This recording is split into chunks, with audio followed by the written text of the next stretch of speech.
New Thought Media Network. We are a global broadcast network of positive music, media, and entertainment, inspiring humanity's evolution along the journey of enlightenment and creating a world of love, peace, empowerment, and prosperity for all. New Thought Media Network. Positively inspiring.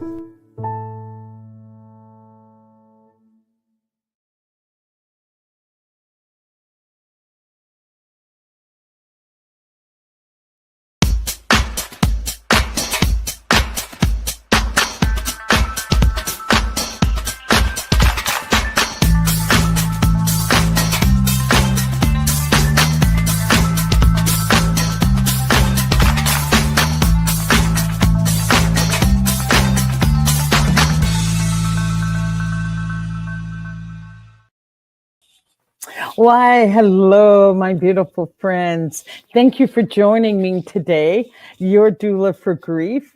I am just so honored to have you here with me. And if it's your first time joining me, I just want to assure you that you have come to the right place to begin your healing journey from grief. And if you're returning, well, thank you, my friends, for trusting me and coming back again to be with me and just inviting you to make this show for and about you as well. Drop a comment in the comment box or a question. And also, why don't you just make yourself comfortable?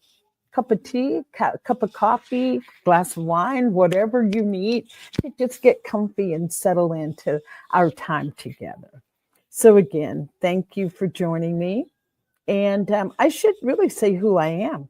My name is Bonnie Gonzalez, and I am, a grief coach, a certified grief educator. I'm a registered nurse, a religious science practitioner, and also a licensed soul collage facilitator. And the thing that I'm most proud of to be is a human being right here on the planet with you, doing what I do best, following through on my passion of bringing grief out of the shadows of our lives and bringing it right smack into the middle of our lives so that we can truly embrace grief, because it is one of life's biggest teachers. And not only one of our biggest teachers, it can be, when we embrace that grief, it can be our greatest healer. So with that, that's who I am, and that's what I'm about. And I have a beautiful guest waiting in the wings. And before I bring my beautiful guest out, I just wanted to talk about loss and grief for 2 seconds. As you know, loss is what we experience, and then grief is what we feel. So loss is classified by anything that happens, any change that happens, that our lives cannot go back to the way it was before. And you know that death is the biggest wound that we will suffer of a loss. The biggest wound is death of a loved one. But don't forget, divorce, loss of a job, geographical move, loss of health, aging. Our list of losses are long and plenty. Therefore, it is because of these losses that we get catapulted into the arms of grief. And grief is just classified as those emotional responses to the loss, be it anger, be it sadness, be it confusion, numbness, rage. Sometimes there's even joy attached to some of our losses. But know that grief is the emotional response to the loss. And so with that, today our theme is moving from grief to joy while facing multiple health challenges. And with that, I want to bring my beautiful guest on, who is Kathy Rothenberger.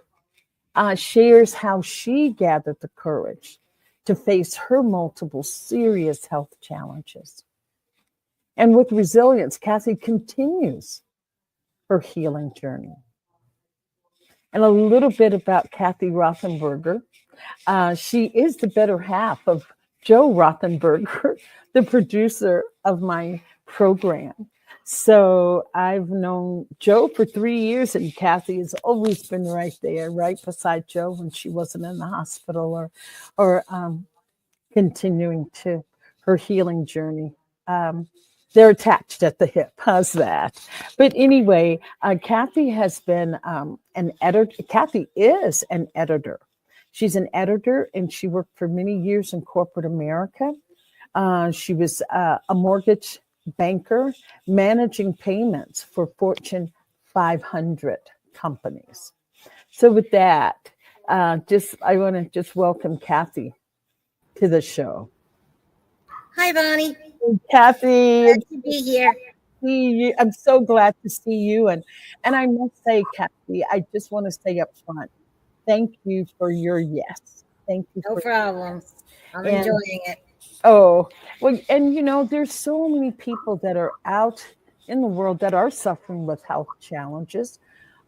Just briefly, myself, yesterday I was really in grief about my own loss of some limiting mobility issues. Oh, boy. So I'm just saying that I can feel into that, because I was thinking, wow, I used to be able to walk faster down the street. I used to be able to run up those stairs, and it's like now I can barely, 1 foot at a time, foot up and then bring the other foot up. But Kathy, I know just a little bit of your story through Joe, but would you share your journey with health and healing and wholeness with the Sure. audience? Would you Sure. share with us your journey?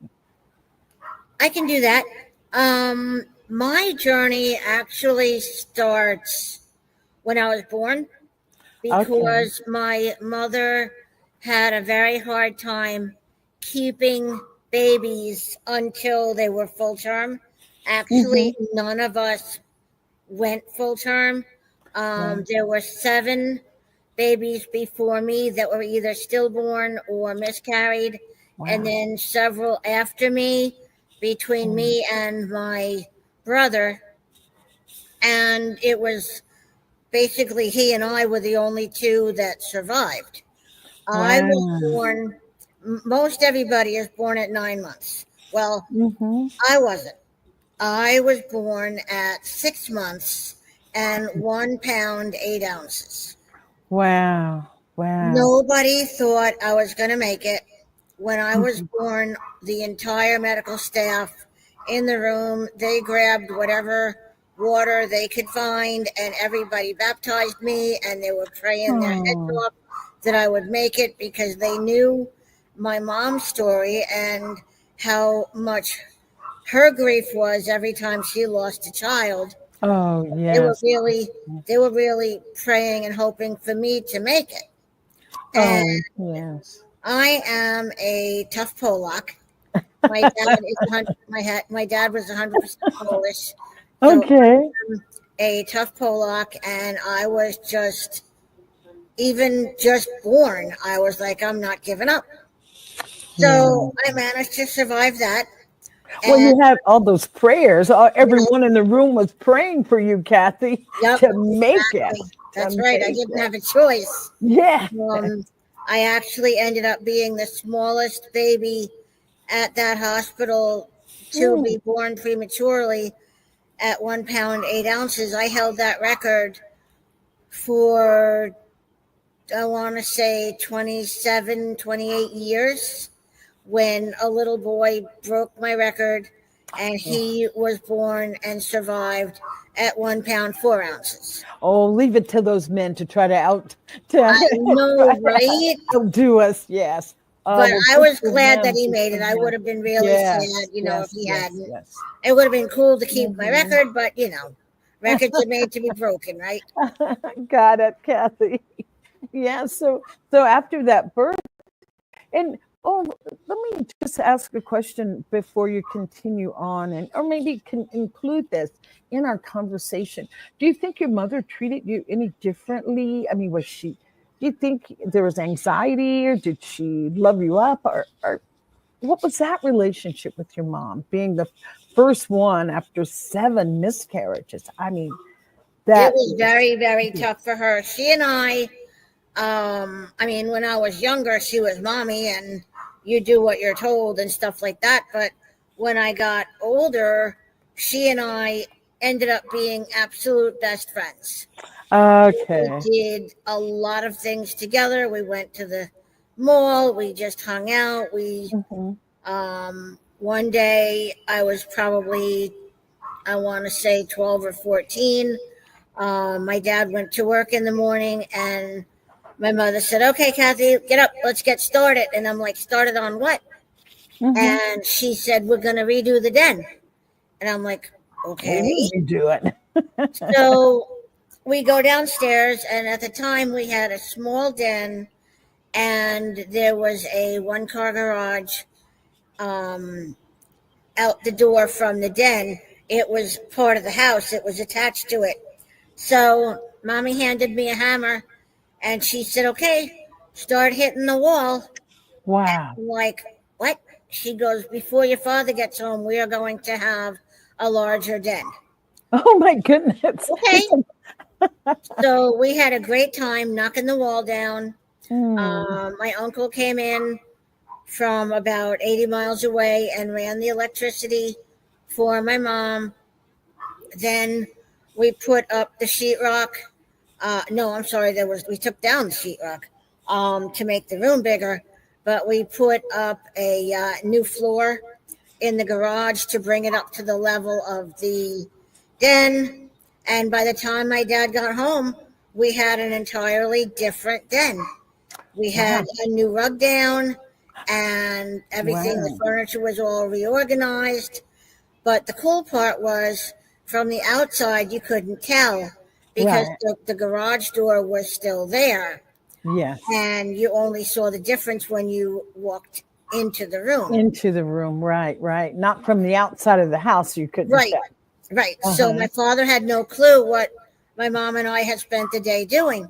Wow. What you And two were up after to. dinner, after dinner, he's like, "Okay, I'm going to go watch TV in the den." And my mother and I kind of looked at each other and grinned. And he goes downstairs, and about 5 minutes later, he's like, "Pat, what did you do?" What did you and Kathy do today? Yeah, well, he didn't include me. He just figured she did Oh, it. right, And, right. So this is when you were 12, correct? about, 12, 14, So somewhere in there. so from birth, even though you were born premature, from birth until 12, you had no health challenges, health issues that No, I popped was up. really doing really well. Right. Okay. I was All really right. doing really well. The only thing Mm-hmm. that happened at one point was I was prone to ear infections. Oh, And right. one morning, my mom was doing my hair in her bedroom. She used to love playing with my hair. She would make all these Mm-hmm. styles and things. And so I was standing in front of the mirror and she was talking to me, and all of a sudden, I was frozen. I Oh, couldn't talk, I couldn't speak, I couldn't move, I couldn't turn my head. And she's like, "Kathy, Kathy," and she's snapping her fingers in front of my uh-huh. face, and I couldn't answer her. So her Yeah. bedroom window looked out over the side street, and on the other side of the street was a New York City police officer's house. Right, right. So my mother opened the window and started screaming for her friend. Her friend heard her, came flying over, came in the house, and she's like, "What's going on?" And my Yeah. mother was like, "Look at Kathy, she's a statue." So Maureen called the ambulance and got me to the hospital. and turned out I had a very, very bad ear infection that had gone into like the lining of my brain. Brain, yes, meningitis. Caused like a mini seizure, I guess. So the doctors told my mom that I had epilepsy, and that's what it was. And my mother was like, no, she does not have epilepsy. She has never had epilepsy in her entire life. This is brand new. There's got to be something else. So they did brain scans and CAT scans and this and that and whatever. And one of the doctors, finally, the light bulb went on over his head. And he said, there's only one other thing that would cause a brain wave pattern like this. Was she premature? And my mother said, yes, she was born at 6 months. And he goes, okay, that's what it is. She does not have epilepsy. She has a very bad ear infection, which we could tell. And the infection must have gone into the lining of her brain and caused a seizure. So they put me on strong antibiotics for the ear infection, and I was fine after that. And I never had an episode like that again in my entire life. And how old were you at that point, Kathy? About 12, 13. So 12. And so I was just going to add to that, just to think if your mom had just accepted that it was a seizure and you're epileptic, you would have been on medicine forever. Because, once you start those anti-seizure or anti-convulsive medications, you're on for a lifetime. That's true. You're on for quite some time. And I would have been getting medication for a condition that I did not have. Didn't exist. So your mom was just really, she was your advocate. Yes. Because the reason I was asking you about your mom, I've heard from some people, I know of someone whose mother had lost quite a few children. And when they were finally born, the mother was hesitant about forming a strong bond because she was afraid that baby she was going to lose the child. Yeah, so that's why I was asking if your mom had that issue. Right, that makes sense. Well, that was a little bit more with my brother than with me. He was born at 7 months and 2 pounds, and he didn't have any health challenges like I did, but mommy was just concerned that something would happen to him and he would not live to adulthood, but he fooled her also. He proved her wrong. Nothing like proving folks wrong about your health. That's exactly right. And how much younger is he, Kathy, than you are? 5 years. Oh, that's a big, that's almost like being an only child again or being the oldest child. Exactly. Yeah. Well, I was 5 years older than my sister. She was born in January and he was born in December. So they're kind of like what you call Irish twins, Yes. I'm one of the Irish triplets. Oh, wow. 3 of us all in 2 year span. That's so cool. Yeah. But this is, so with that said, having the younger siblings and just doing well and having that episode of a really severe ear infection. After that, your life, your health was pretty much just status quo, right? I was normal and healthy the entire rest of my life until 2018, I want to say. That's not that long ago, Kathy. No, it wasn't. In 2018, I hadn't had a mammogram in a couple years. So I was like, well, I guess I better get that done.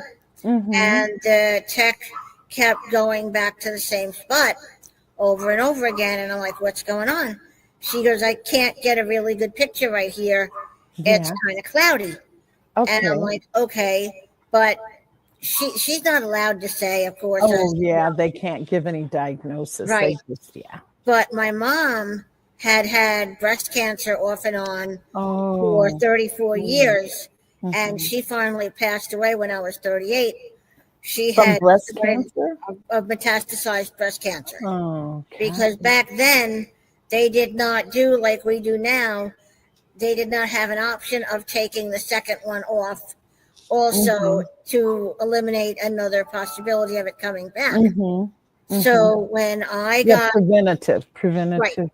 right. So when the tech kept seeing something's not right there, I knew immediately what was going on. I really did. And so she said, well, I'm sending these to your doctor. She will call you next week and discuss the findings, blah, blah, blah. Right. And I'm like, okay, no problem.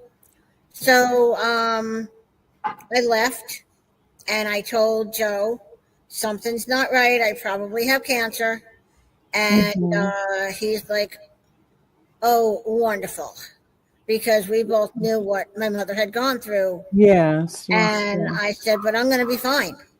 I'm not going to let this get me. I'm going to be fine.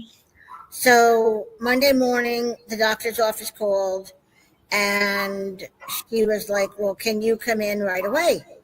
Oh, they want an urgent. Oh, that's very alarming. Okay. So the bell went off, ding, ding, ding. And we went to the doctor and I walk in and I sit down in her office and she walks in and she is in tears. She is crying her head off. And I'm like, what's the matter, Caroline? And she said, I'm just so upset about you. And I'm like, wow. Why? Why? Yeah, should I be upset? Right? I said, why are you upset? And she goes, most of the time, the people I get in here have a cold or a sore throat or something simple, she says. I've never had to tell anybody this news before, and I don't know how to do it. Wow. I said, what's going on? Do I have breast cancer? And she's like, how did you know? So I told her about my mom and everything. And she was like, oh, my God, Kathy, I'm more upset than you are. Right. I expected to be consoling you, and you're the one consoling me. Yeah, well, doctors are human as well, you know, with emotions. And I told her, I'm going to be fine. Don't worry about it. I'm going to beat this. I'll be fine. And she's like, okay. So she gave me my options, you know, lumpectomy, radiation, blah, blah, blah, take it off, take them both off, whatever. And I said to her, well, I'm going to take them both off because, and I gave her the short speech about my mom. Yes. And she's like, okay, I understand. That's a good decision. So when the doctor called to schedule a consultation, the surgeon, I mean, I told his nurse that I wanted them both gone. And his nurse was like, well, that's not really necessary. That's kind of a radical way to deal with it. And I said, that's exactly what I want. But you had a reason. You had a strong family history. Watching your mom, you know, suffer and finally succumb to that. So and I had no intention of following in her footsteps with that at all. Right. So I told the surgeon's nurse, I want a double mastectomy, radical on the left side. That was where the cancer was. Radical on the left, so you get the lymph nodes and the muscles. Yes. You know, everything like that. So they made the appointment for the surgery. I went under the knife, and that was that. I was fine. They were checking me every month for 5 years and all. I'm cancer free, and I intend to stay that way. And how did you cope with that part of having a double mastectomy? I'm sure there was a lot of grief there, you know, with body image. This is what I told Joe. At this point, they're just for decoration. And I don't need them. They're not doing anything. So if they're gone, I don't care. Yeah. He's like, well, it's you, it's your body, and if that's what you want to do, I don't have a problem with it. He said, you know, they were, sorry, Joe. He said they were fun to play with, but if you don't need them, that's fine. I can deal with that. Oh, that is sweet. I mean, well, to have that support, Yes. but it is, He's always been a great support. He's always been my rock. Yes, Kathy, I feel that is vital because, well, I was going to ask you, but I'll let you continue. Then I'll ask you a couple questions that I had. I mean, you had Joe as support, and I'm just thinking into the fact I was a registered nurse and had taken care of women with mastectomies, and it was always really vital. They would always say that the woman needs to see the scar before she goes home. Right. So, yeah, how did you feel about that? I mean, was there any hesitation? No. You sound so like, yeah, Kathy. There was no hesitation. The only thing I did not like was the fact that they had drains on both sides. That I didn't like. That was yucky. But I was very, very fortunate. My plastic surgeon was a miracle doctor with the needle, and I had extremely low scarring. It was just one tiny little red line across my chest, and that was it. And now it's faded to nothing. I mean, you don't even know that anything happened. It was that 7 years ago. Yeah. 7 years. He did put spacers in there. Yeah. To make room for the implants if and when I want to get that. So I went from a 44 double D to a 38 AB. Wow. And I'm fine. I am absolutely fine with that. It's a lot easier to find clothes. I don't have to have a backache all the time. So in a way, it was a blessing in disguise. Yes. You were able to make peace with it. You were able to make peace. I walked into the surgery knowing I was going to be fine, and I just carried on from that point on. It was not a, oh my God, woe is me, I'm going to die. None of that. I went into it with, I'm going to be fine, and that was it. And that's been your mindset. And here you are, cancer-free, 7 years later. So you healed from that. You moved through that. And then what happened? Oh, boy. I was fine for 2 years. And then in 2020, I ended up with, what was it, a gallbladder operation, I think. And they had to take that out, and then COVID was hitting the whole country. So I ended up getting COVID 3 times. Actually, backtrack. I was the major event in 2022. 22. I remember that, Kathy. I can help.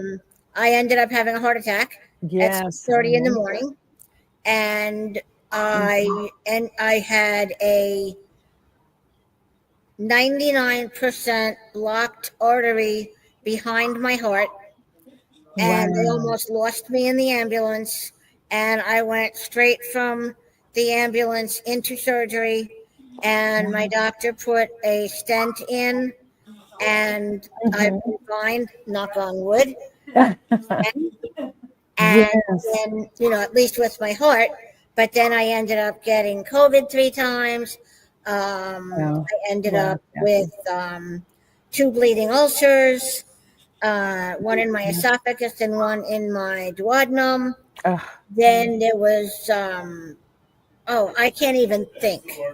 Yeah, I was going to say, did you have MRSA, or maybe that was Joe that had Joe MRSA? Had MRSA. Right. What was the other one, Joseph? I know that. What about me? Oh, yeah. And then I ended up, because I was so sick with the heart attack and the Oh, everything else. right. I ended up with a bed sore. A god awful That bed sore. It wasn't even terrible, just a bed terrible. sore. I It mean, was. Joe is 6'2", and he's got big hands. He Mm-hmm. was able to put his fist in the hole of the bed sore, and it Mm-hmm. went all the way down to my It's pelvic deep. bone. Yes, yes, yes. So I was in the hospital quite a while with that. The bone got infected. They almost were going to have to shave the bone off to get the Yes, yeah. infection Mm-hmm. out, but luckily they didn't have to. I And was you had a wound vac for a while. I I had remember a you. wound vac. Yeah. I hated that thing. Yes. I had that for a while. I was stuck in the hospital bed. I was not allowed to get up and walk.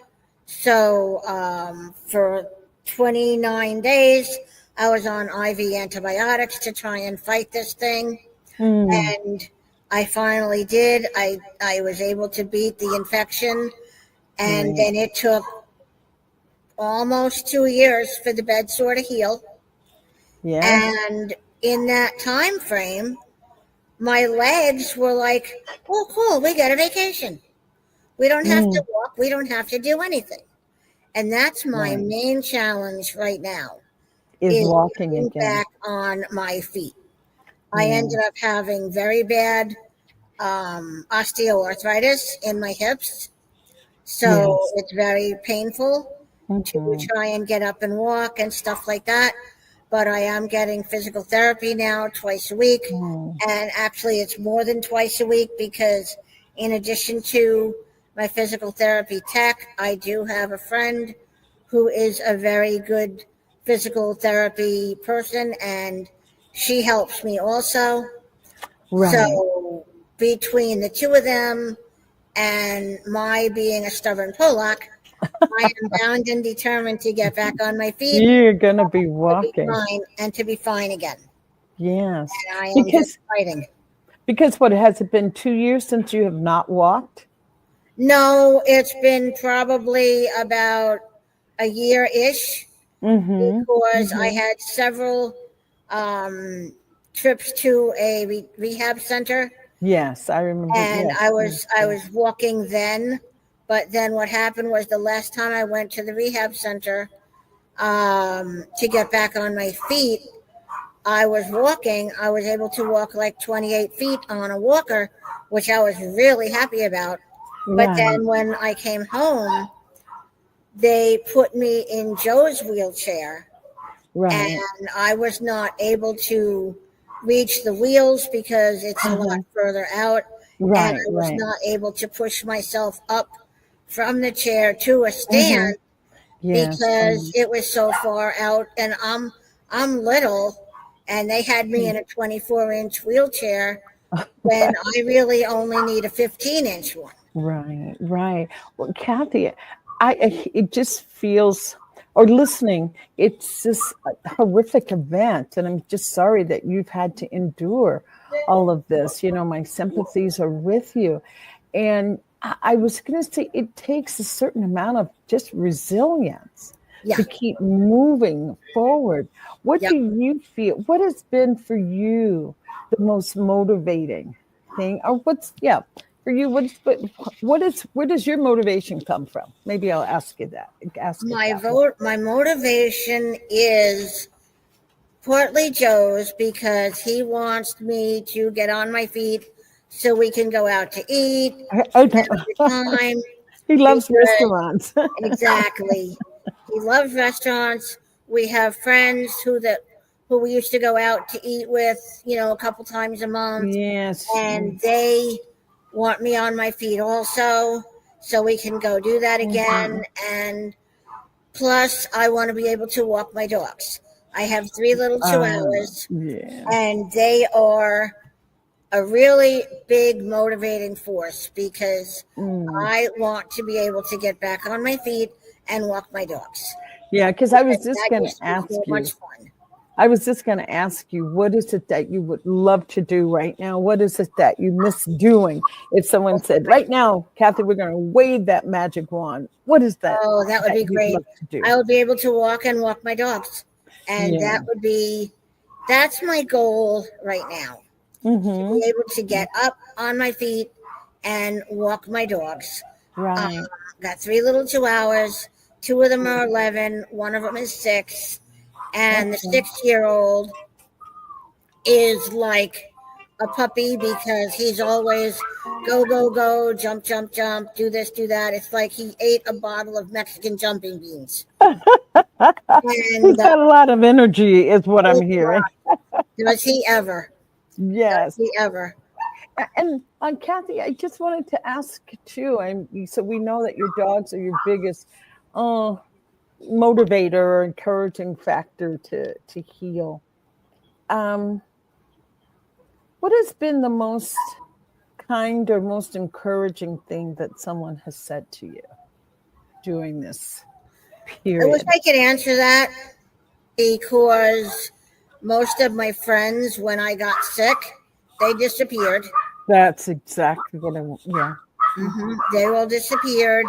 And the ones that stuck around were like very neutral, maybe not negative exactly, but not overwhelmingly positive either.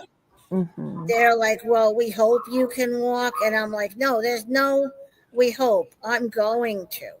I will. I am going to walk. Yes. So my main motivator and cheerleader is Joe, wanting me to get up so we can go out to eat and stuff like that.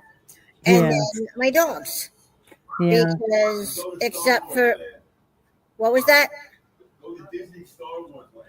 Oh, and going to Disney Star Wars Land. He wants to do that. I want to go to Disney. Joe, yes. You can jump right in here, Joe, if you want. And go to Disney. I want to go to Disney and go on some of the vacations and here in Florida, in Central Florida. So that'd be great. It would be great. It really would. I would probably have to use a scooter to get around. Oh, but you could do that. Yes. I would probably have to do that because one of the other motivators that I have to getting back on my feet is I want to have hip replacement surgery on both hips so that when I do get up on my feet and walk, it's not painful anymore. Yes, because the arthritis that I have, sometimes when I go to take a step, when I was able to, that is, the pain in my hip joints would sometimes just make me sit right back down again. Yes. And knock you to your feet. I mean, knock you off your feet is what I was going to say, knocking you off your feet. Yes. Well, 1 second, Kathy, I want to just acknowledge that we have Rachel Running, who is from Arizona. She was visiting here in Mexico for a little bit, but I see she had a safe trip back to Arizona. And just want to thank her for joining your Doula for Grief today. So Ola from Arizona, Borderlands. Hi, Rachel. Yeah, so wishing you well there, Rachel. Oh, Kathy, I'm just going to take a breath because take a pause. Both of us. It hasn't been easy. Collective breath. And I wanted to come back to, were there ever times, Kathy, that you felt like giving up? Or I know lots of people would say that it would be better if I wasn't alive. Not that we're talking about suicide, but just feeling like. You want to speak to that for a minute? I didn't allow myself to have very many moments like that, but there have been days where Joe would go to the supermarket or whatever, and while he was out, I allowed myself to cry. Yes. Get upset and yell and, punch my legs and, things like that because I was angry and upset and everything. So, there have been times like that where I just could not deal with it. And I did talk to my doctor and she did give me a prescription for an antidepressant pill to take when I needed it. And actually, I ended up with PTSD from the breast cancer surgery. Well, the breast cancer and then the surgery. And I ended up with PTSD for that. So that medication helps that as well. So I don't have to take it every day, but there are times where I do need to take one of those to help me get back up to the level of optimism that I want to always be at. Right. So there are times when I do need, a little pick-me-up. Yeah, a little boost, we'll say. But for the most part, I'm trying to be very optimistic on my own. And the fact that when I had physical therapy last week, I was able to stand up. Oh, that's three applause. Thank you. For that. I was able to stand up for a little over a minute, another one about a minute, and then one about 45 seconds. So I'm getting there.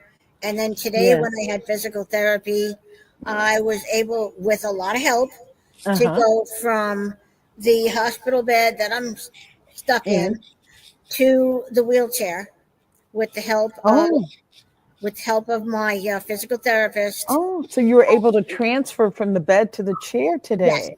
Yes. That's another milestone. Big deal. Yep. Yes. Oh my goodness. So that's another big deal for me. And when he left, I was like, can we do this again? The next day you're here, and he's like, yeah, we can. I'm like, okay, good. Because I am really wanting to push myself to get going better, further, whatever. I mean, I'm not the $6 million man, but just the woman of being able to go further and do more every time. It's motivating me in a big way.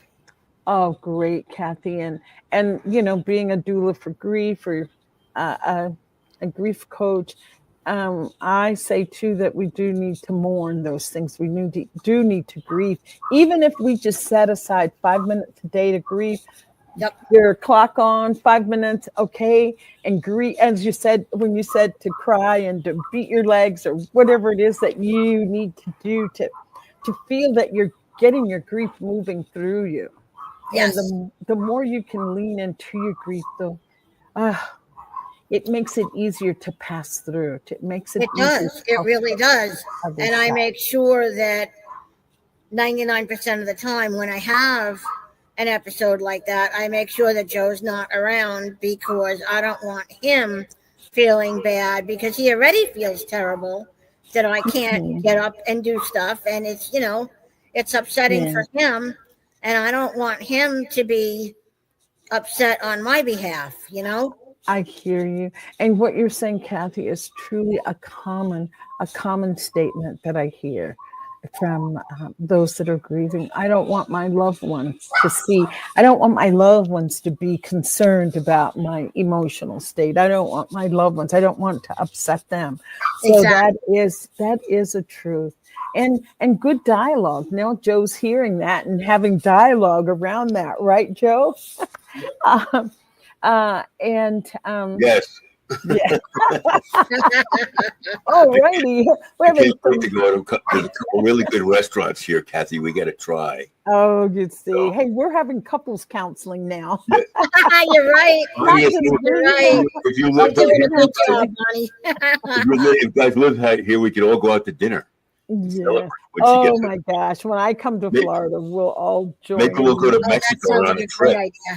Maybe we'll get to Mexico on a trip. That'd be fun. That would be fun. Come on down. As you all know, I'm here in Mexico. So the last thing I'd like to ask you, Kathy, with all that you've been through, and you're just a hero. You're on your hero's journey. I mean, healing from so many setbacks and continuing to put one foot in front of the other. I just wanted to ask you, is there something you would like to say to viewers who may be in a similar situation or going through a physically challenging illness or times? Is there anything that you would like to leave them with? Yes. I have counseled women going through the breast cancer journey in the past. And the main thing that works for that situation as well as my present situation is never give up. Always look forward to the next thing that you can possibly do. Even if it's something very tiny, it's still a step in the right direction. And little bitty steps can become bigger steps and then running over time. I wish I could run right now, but I can't. But I know that the standing up for 3 times that I did the other day and the transferring to the wheelchair today are both small steps, but they're in the right direction. And I'm just going to keep moving forward. And that's what I really want anybody who's listening to us right now to know is don't let yourself get swallowed up by negativity and by grief and by worry. Just know that, okay, the song, the sun will come out tomorrow. Yes. Come out. Even if it's raining, it's still going to be there. The sun's going to be there. And thank you. Don't give up. Just keep pushing forward. Don't give up. Oh, well, Kathy, you definitely are a poster child in resilience and perseverance and never giving up and expanding and still smiling, even being, bed bound at this point. You're still smiling and looking beautiful. So thank you. Just your presence and just hearing your story, I know will motivate and encourage someone else. I hope so. I really do hope so. To keep moving forward. Life offers us challenges. Oh, yeah. In so many ways and shapes, form, and fashion that we're offered challenges in life. But as Kathy says, just not giving up, never giving up, having that. I love that expression, Kathy. Failure is not an option. Exactly. It's not. It's not. It really is not. Yes. And you can be the poorest person on the planet or the richest person on the planet. Life is still going to knock you down at some point, somehow, to some degree. And it doesn't matter who you are or what your job is or how many family members you have or whatever. It still comes down to your mindset. You have to make sure that you have a positive mindset to get you through the darker days. I'm not going to say darkest because I'm not darker. But you have to have a positive mindset to go through the darker days. Wow. And I have always been able to pull up some kind of positivity from somewhere. The depth of your soul, yes. Pulling them up because it's there. Yep. Wow. And even Joe says, how can you be so positive all the time? You've got this, that, and the other thing, blah, blah, blah going on. And I'm like, because you have to. Yeah. You just have to. You don't have any other choice. Right. I mean, even when my mom was having breast cancer for like the umpty-month time. Right. And, had no hair, had to wear a wig, the whole bit. Anytime anybody asked her, hey, Pat, how you doing? She always gave them a big smile and said, I'm fine. How are you? Yeah. And that was just something that I got ingrained in me. And I just do the same thing. Great. And so I'm so glad Joe put up your email because I was going to say, Joe, can you put up her email? Can you just leave it up there for a few minutes, Joe, so that I was going to ask you if it was okay to even do that. And all 3 of us are on the same page here. Yes. And even though Kathy is moving through her health challenges and bed bound, she is still active, mentally active. She's going to edit a book for me because she's an editor. And I just thought, wow, am I being selfish to ask her to edit the book? No, not at all. But, it keeps my brain going. Keeps attitude positive. No. I finished a poetry book a few weeks ago for a local Great. woman here. It's a kid's book about puppies, and it's a very cute story. She's looking for an illustrator now, but Okay. the poetry story is so cute. It really Yeah. is. And she asked me the same thing. Would I be bothering you if I asked you to edit my book? And I'm like, absolutely not. Yeah. Editing is what keeps me sane. Right. Using your brain. Yep. And what is that in science of mind? Change your thinking, change your life. That's So your right. thinking has really saved your life, Kathy. Yes. Really saved your life. That's true. And Kathy, I just thank you so much for your yes today. You're welcome. I know that this program is touching just the right person right now. If I hope not so. one person, many people. So I hope so. I am touched by your story. Well, thank and you, Bonnie. just applauding you and cheering you on. Yay. When I get to Florida, we'll go to a restaurant because you'll be walking proud. Okay? That sounds fabulous. Can't wait. So, yes. So I just want to thank everyone for watching today. And if you're in grief, if you're moving through health challenges, please reach out to Kathy if you want to just say, hey, I'm feeling overwhelmed. And as you know, I'm a grief coach, so I'm available. Reach out. I just don't want you to do grief alone. Whatever it is that you're going through, definitely you don't have to do it alone. Yeah, you and I have spoken a couple of times, and you are a big help.